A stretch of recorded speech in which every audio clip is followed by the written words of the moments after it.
pemberontakan Darul Islam atau dikenal juga Tentara Islam Indonesia yang diprovokatori oleh Kartosuwirjo. Berikut penjelasan mengenai pemberontakan Darul Islam. Pemberontakan Darul Islam atau Tentara Islam Indonesia.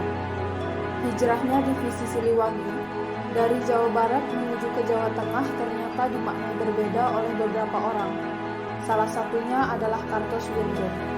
Dirinya beranggapan bahwa hijrahnya divisi Siliwangi menandakan Jawa Barat diserahkan kepada Belanda.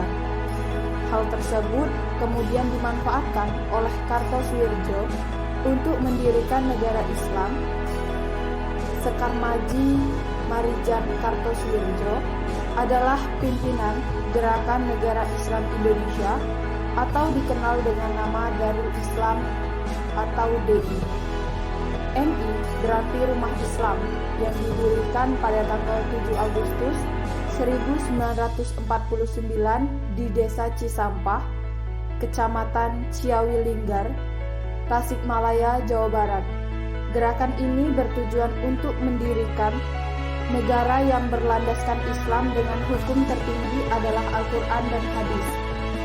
Pasukannya sering disebut TI atau Tentara Islam Indonesia.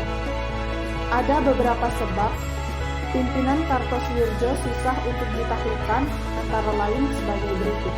Yang pertama, kondisi yang sangat geografis. Tempat pergerakan pasukan Kartosuwirjo berada di daerah pegunungan. Yang kedua, pasukan Kartosuwirjo dapat bergerak leluasa di kalangan rakyat jelata. Yang ketiga, pasukan Kartosuwirjo mendapat bantuan dari beberapa pihak Belanda. Dan yang keempat, suasana politik dalam negeri Indonesia yang tidak kondusif di awal tahun 1950. Kontak senjata antara TNI dengan pasukan DI Jawa Barat terjadi pertama kali pada tanggal 27 Agustus 1949 hingga tahun 1962 melalui operasi Pagar Betis dan Baratayuda, Majalengka, Jawa Barat. Kartosuwirjo bersama dengan pengawalnya berhasil ditangkap dan diadili secara militer. Dalam pengadilan tersebut, Kartosuwirjo dijatuhi hukuman mati. Selain di Jawa Barat, DI juga menyebar ke berbagai daerah di Indonesia, antara lain di Aceh. Pada tanggal 20 September 1953, Tengku Daud Bernuh menyatakan diri bergabung dengan DI bentukan Kartosuwirjo. Alasannya, Tengku Daud merasa kecewa karena status Aceh ditetapkan sebagai kresidenan di bawah Provinsi Sumatera Utara. Untuk meredam gejolak, pemerintahan akhirnya mengakomodasi rakyat Aceh dengan menjadikan Aceh sebagai daerah istimewa pada tahun 1959. Yang berikutnya ada di Sulawesi Selatan. Juga muncul gerakan DI yang dipimpin oleh Kahar Muzakar.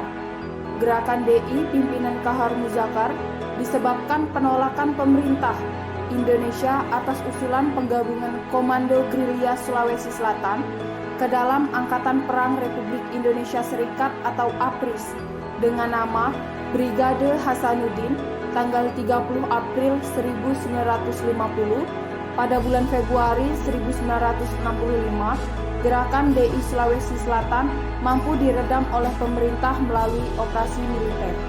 Dari penjelasan tersebut dapat kita simpulkan bahwa kita sebagai warga negara Indonesia harus bisa menjaga kedaulatan bangsa ini, seperti tidak adanya lagi pemberontakan.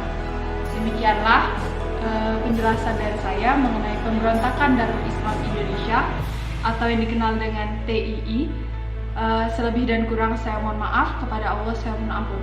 Wabillahi taufiq wal hidayah. Wassalamualaikum warahmatullahi wabarakatuh.